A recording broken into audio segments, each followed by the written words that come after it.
في البداية الكلمة الافتتاحية للمرشح الرئاسي السيد حمدين صباحي. بسم الله الرحمن الرحيم. وما النصر إلا من عند الله. إلى شعبنا القائد والمعلم، نتقدم ببرنامجنا لانتخابات الرئاسة عام 2014. أهداف البرنامج صاغها المصريون في أروع تجلياتهم في ميادين الثورة. أهداف لا يملك مخلص في هذا الوطن أن يخرج عنها أو يقدم لها بديلا. أساليب تحقيق الأهداف هي خبرة عقول وطنية مخلصة بما أتيح لها من علم وخبرة وضعته في هذا البرنامج.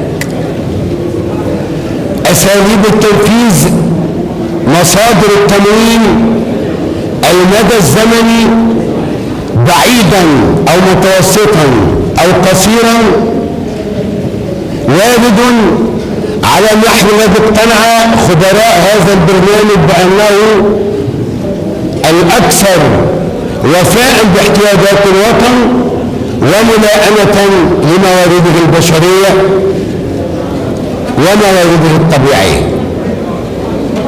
حين نقدم هذا البرنامج فإننا نقدم لشعبنا طريق تحقيق الحلم. كل ما يرد في هذا البرنامج رهن بإرادة الشعب. قد يراه البعض طموحا أو مستجيبا للحلم أكثر مما يحسب بالواقع، ونراه بكل ما فيه من طموح حقا مشروعا لشعب قدم أعظم التضحيات ولم يجني ثمارها للآن. نقدم برنامجنا وهو نسخة أخيرة من جهد متواصل، لكنه أيضا دعوة لحوار مجتمعي وطني واسع يضيف لهذا البرنامج ويثريه بآراء الشعب وقواه الاجتماعية وآراء خبرائه وعلمائه الغيورين على هذا الوطن. يقدم هذا البرنامج عهدا منا أمام الله وعقدا بيننا وبين كل مواطن سوف يعطي صوته بإرادته الحرة واقتناعه وقلبه الذكي لهذا المشروع.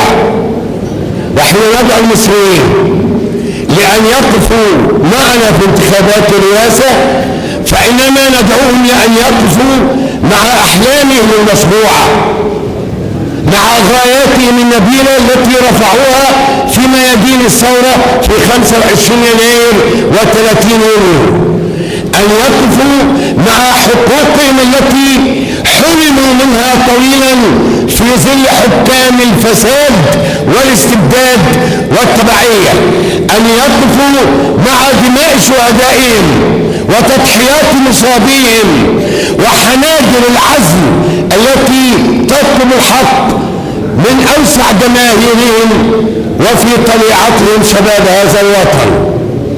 هذا برنامجنا، عهدنا، عقدنا، ونحن عازمون بإذن الله ومدده أن نحققه وأن نعيش معا في هذا الوطن تحت رايات العدالة الاجتماعية والديمقراطية والاستقلال الوطني، ونحن قادرون عليها بإذن الله. هذه مصرنا ببرنامجنا، بعقلنا ووعينا، بجهدنا وعرقنا، بوحدتنا وراء أهدافنا، نستطيع أن نحقق مصر اللي جاية ونبنيها من جديد.